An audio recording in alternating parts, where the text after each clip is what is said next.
Contractors today aren't only stuck in business because of skills, they're stuck because they fall into four main traps that waste their time, their money, and most importantly, their confidence. In this video, I'm breaking down the four traps that keep you stuck, broke, and frustrated and how to avoid those. And by the end of the video, you'll know what it feels like to be stuck and chained down in business, which most of us don't notice, and what it feels like to be growing and free in business. Let's get straight into it. I'm your boy, Kevin Cook, the creator of the Dirty Work Sales System. I help contractors of all sorts, roofers, HVAC guys, remodelers, builders, increase their close rates, gain more revenue, and grow their business. I started my professional career off as a police officer for 10 years, started a landscape company halfway through. After 10 years, grew it to a 7-figure landscape company and sold it after I left the police department. Then I built an 18-wheeler trucking company, built that to 7 figures, running nationwide. Now I help contractors transform from estimate givers to deal closers so they can close more jobs, man. Let's get it. All right, let's get straight into it. We always talk about what's gonna propel us forward in business, but we usually never talk about what's holding us down, what's keeping us back and dragging our momentum down. And we're gonna get into those today, the four traps, but one of the most important things I want you to understand that it took me a long time to notice. You can be as strong as you want, you can be as driven as you want, but if there is something holding on to you, a ball and chain on your ankles, somebody yanking at your coattail, pulling down at your shoulders, it's gonna be invisible to you, and it makes it feel so hard to grow in business because you're fighting so much. Business is difficult, but it should feel like it's in flow. All right, and I'm gonna show you the difference between those today. Let's start off with the four main traps that you're gonna fall into that you need to be careful of, you need to keep an eye out for. Number one is the water cooler talk of contractors. If you guys don't know what water cooler talk, it is all the negative trash talk and excuses that contractors do all the time when they're standing around. We call it water cooler talk in the military and in the police department. And the first thing to look out for is a venting contractor. I don't care if it's a friend, I don't care if it's a guy you see at the gas station, at Lowe's, at Home Depot, at the supply yard. If he's venting, you're sitting on the counter sometimes, man. You sit on the counter at the landscape store waiting for some materials, and some guy just walk up to you. He's apparently landscaping too, and he's just venting about equipment. He's venting about customers, about properties, about areas, and you're sitting there just soaking that stuff in, listening to him. And the polite thing to do is be like, yeah. Man, avoid those dudes and avoid staying in conversation with those guys who are venting, because it doesn't do anything but shapes the perception of what you think the community is like, what you think equipment is like, what you think this brand or that brand is like, and it throws you off of your square. All right. The next guys are the gossip excuse guys and the guys that have negative energy. There's gonna be plenty of these in your contract, there's gonna be plenty of these in your career. I can promise you that. That guys that are just negative talkers, that are talking about customers, they're talking about, like I said, equipment, they're talking about certain situations, marketers, certain type of marketings, the yard sign, they're talking negative about everything. Guys, everybody does things differently, okay? And you don't want to engage in excuse talking because you start to believe it. So you hear a conversation about, I remember this, I'm gonna give you an example. I remember that I used to talk to negative guys in the industry, and what I would do is I was listening to them and I'd agree with them. I'm like, yeah, but I would halfway believe it, halfway not. But the damage happens when you go talk to the next customer. And you talk to the next customer and they kind of sound like what that dude was talking like, and then you get this whole perception of everybody's like that. That is the furthest from the truth. People are going to say yes and no every day. You don't want to skew your mindset that everybody's going to say no, because if you think that everybody's going to say no or everybody's like a certain type of person, you're going to find those people over and over and over again. You think it's voodoo stuff, but I ain't playing, man. It's serious. Understand why those guys are making those perceptions, or why those guys are complaining or whining and stuff like that. There are people out there making money, and this is where I thrived at. There's people complaining at all sorts. When I was in college, they were complaining. When I was in the police department, they were complaining. When I was manager of a restaurant, people were complaining. When I was a landscaper, when I owned a trucking company, everybody's always complaining. I'm a coach, and coaches complain. They complain, but it's different as a practitioner. I want you to pay attention to this. A practitioner, a person who's actually doing the stuff, who is actually hard charging, nose down, ain't paying attention to a whole bunch of nobody talking, just getting the work done. I've always been that guy, and I've always had a success in an area where a whole bunch of people are complaining and making excuses. What I found in my experience, what I challenge you to observe is the people who are talking trash and that water cooler talk are not practitioners. So to avoid this trap, be a practitioner, the guy who does it, the guy who is in action, who is doing the thing, so you can create your own opinion. When you are a practitioner, you hear the lies. You can hear it in conversation. You can hear the whining and complaining in conversation. You don't have to sit there and try to interpret that. All right, number 2, soul-sucking clients. Oh my goodness. Everybody has them. A soul-sucking client is somebody that's going to suck the life out of you. All right. And what do they look like? They're cheap customers who drain your energy because they're complaining, drain your energy because they want so much. They ask a million different questions. They stand over you. They're just sucking the life out of you, and it makes the job hard. And most importantly, the easiest way to point this out is if you have a customer where you are performing. Right? You are not yourself. You're doing this, you're here, you're not yourself. You can't be yourself. That is a signal that you are dealing with a soul-sucking client and you're trying to fit the description so you can make them happy. Yes, we have good customer service, but there's a difference between good customer service and customers who are sucking the soul out of you. Another indicator of this trap of a customer is the ones that want to negotiate everything, right? You give them an estimate, you start to do the job. You say, hey man, listen, if I go to the store and get some screws, will you give me $100 off for that? Like, that's a signal that they're gonna start killing you. Hey, listen, if I go pick this up for you, if I get this on concrete and I set this while you're gone, if I do this for you, those are gonna suck the soul out of you. All right. Hey, listen, if I sweep this up for you, will you give me $50? Soul sucking. Don't fall for that. If you start jumping in those hoops, chasing those guys, you will end up broke with no energy and you will be pissed off by the time you get done with those guys. All right. Here's the number one reason, and it's very near and dear to me because it's happened a million times and you got to learn real fast. The soul sucking customers, the dead giveaway, is the ones that threaten you early, that threaten you with whatever. They threaten you with a bad review. They threaten you with calling the Better Business Bureau. They threaten you by they want to put you on Facebook and talk junk about you. Bro, I'm telling you, get out of that situation the fast as you can. If you got to lose money, if you got to lose your face a little bit, get out. All right?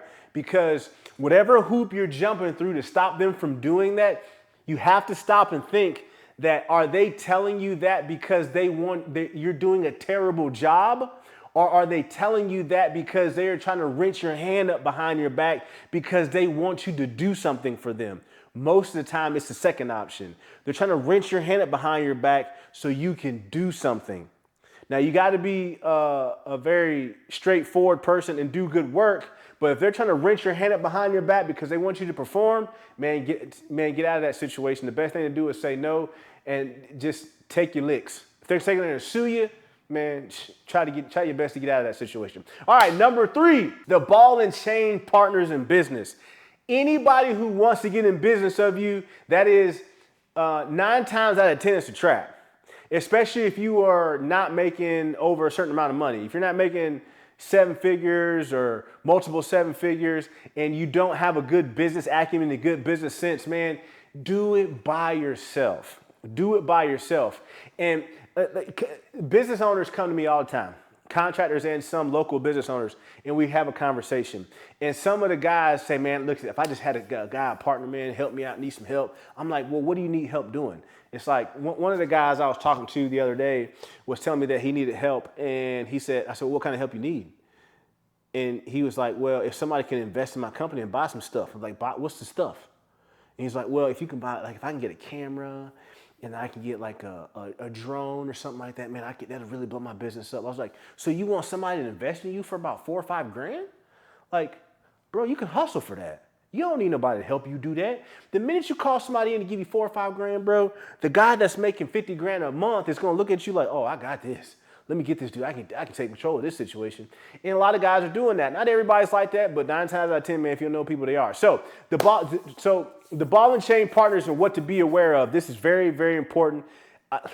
I've lost hundreds of thousands of dollars dealing with people that didn't know what they were doing, and that was my fault. So you got to get smart. All right. Beware of the guys that don't pull their weight who are trying to do business with you. If they're in a total different industry, they ain't got nothing to do with what you want. They come up to you like a pool shark and say, hey, look, man, I'll give you some money. They can do you, like, if I can jump in your business, if I can buy a part of it, I can do this for you. I can get this for you. Resist it. Okay. It's tempting. The money's tempting. The opportunity's tempting. They can speak eloquently. At that time, I didn't know that people could speak in a way that you hear it different than they're translating it. Like you're not, I don't know if I said that right, but you guys are talking, but you guys are having 2 different conversations, but you guys are both speaking English. And that is somebody who is more business savvy than you are. And those people sometimes are more crap savvy than you are. If you're an honest person and they're crappy, they're savvy, right? So they're trying to do business with you when you really don't. They're trying to do business with you and they don't have the greatest intentions. So beware of those guys that don't pull their weight. They want to give money, they want to do something, but they don't really want to help. They don't really want to help you move forward. They can't really give you specific, concrete advice that you can go take for free and go use over here and accelerate and get to a different position or make some money. So beware of this also. You think that they're sharing the load, these business partners, but they're not sharing it. You're doing the load and they're just kind of putting their name on it. You do not want to be involved with ball and chain business partners like that, especially as a contractor, especially trying to move up. You just need to take it upon yourself, man, and grind. Don't fall in that trap to the guy that puts his arm on your shoulder and says, I'll help you, man. What do you need? I'll get you some equipment, do whatever. Because then mentally you feel indebted and they will put that pressure on you to feel indebted to them and not most of the time have the greatest intentions for you. Dealing with these ball and chain partners, you are going to lose money. You are going to lose your patience and you are going to lose a portion of your confidence. Okay, that is trap number 3. You need to watch out for that because that is a stone cold killer. All right, number 4, this is one that creeps up on us. This is one that we stay in at the beginning and we never remember to get out of. Number 4 is being in the survival grind. And what this is chasing. You're chasing. You stay in that grind mindset. When you started from the beginning, you were grinding for every job. You were grinding, you were trying to get it. And all of a sudden, you never get out of that because you're not creating a system. You're not stepping back and paying attention to what's going on in the whole landscape of business. You don't really know how you're getting them. You don't know people's perception of you, people's perception of your business. You're just grinding. You're busy. You're just running around from here to there, picking up this, doing that. The guys who are like that are in a survival grind. The more you do business, the bigger you grow. And the more you make more money, the more you should be paying people to do stuff for you, to delegate. You should be creating systems and slowly backing yourself out. Not all the way out, but out of all the day-to-day minutia, all the panic about, yo, I'm booked 2 weeks out, but I'm not booked 2 weeks in a day, man. I got to scramble. Nah, man, that is the time that you invest in yourself and in your business and in your systems to grow the atmosphere of your business and start putting people in place to do stuff for you. No, man, don't call me, call her. Don't call her, call him, and push yourself out and give people responsibility. Perfect example, you don't see the owner of McDonald's flipping burgers, do you? You don't see the owner of Southwest as in the cockpit, do you? Right? So there's people doing that stuff for you. And that's what you need to start doing. Get out of the survival grind. Another indicator of this is being super, super busy. I remember back in my company, man, back in the day when I owned my trucking company and my landscape company too for a while until I figured it out that my phone was always ringing, always, day and night. First thing in the morning, 6 o'clock in the morning, all the way until 6, 7 o'clock at night, burning up. I would get like 60, 75 phone calls a day. Bang, bang, bang, bang, bang, bang, bang. And I thought that was of importance. Like, yeah, my phone's ringing, baby. You know what I'm saying? And it wasn't all business. It wasn't all customers. It wasn't all employees. It was a lot of everything. And I'm telling you, that just kept me so busy I couldn't think about my business. I couldn't work on my business. And I was in the minutia of a trap, right? Until I figured out how to get out of it. The trap is being busy. Beep, beep, beep. I'm the man. You got to talk to me. You got to talk to me, right? And if you got to talk to me, I learned in business that that's a huge trap because if you are more established in business, you ain't got to talk to me, dog. I got people for that. That somebody has a job, somebody works for me who does that. You call them, right? And then you get into that water cooler talk, right? Back in number 1. Oh, you think you all that? You know, you can't. I said, I don't think I'm all that, bro. I just make money. You make money. And I decide to spend my money on somebody who's going to take that phone call. Why? Because my goal in business is to do more business, but not get way more busy answering phone calls. Like, I want to hire somebody to answer the phone. So I cannot answer the phone. My goal, Kevin Cook's goal in business is to spend as much time with my kids, raising my kids and my family as I can. So if my phone's banging off the hook, I can't do that. Like I can't do that. So I got to get off the phone. All right. So listen, get out of the survival grind. Number 4. In a nutshell, if you guys are still engaged in your water cooler talk, have soul-sucking customers and ball and chain business partners are stuck in the survival grind, man, you are going to continue to burn yourself out. Be tired, broke, small, frustrated, and your house is going to be frustrated. Your wife's going to be frustrated, her husband, your kids ain't going to see you that much. You're going to be there, but you're going to be somewhere else. I've been victim to all of that. I'm trying to tell you, man, you have to get out of that, and you guys will stay stuck if you don't fix those traps. These aren't the things that are going to make you money. These are going to be the things that keep the money that you make in your pockets. Avoid these 4 traps, man, so you can stay on track, so you can keep moving forward and grow your business and not stay stuck, man. Until the next time, see you soon. Let's get it.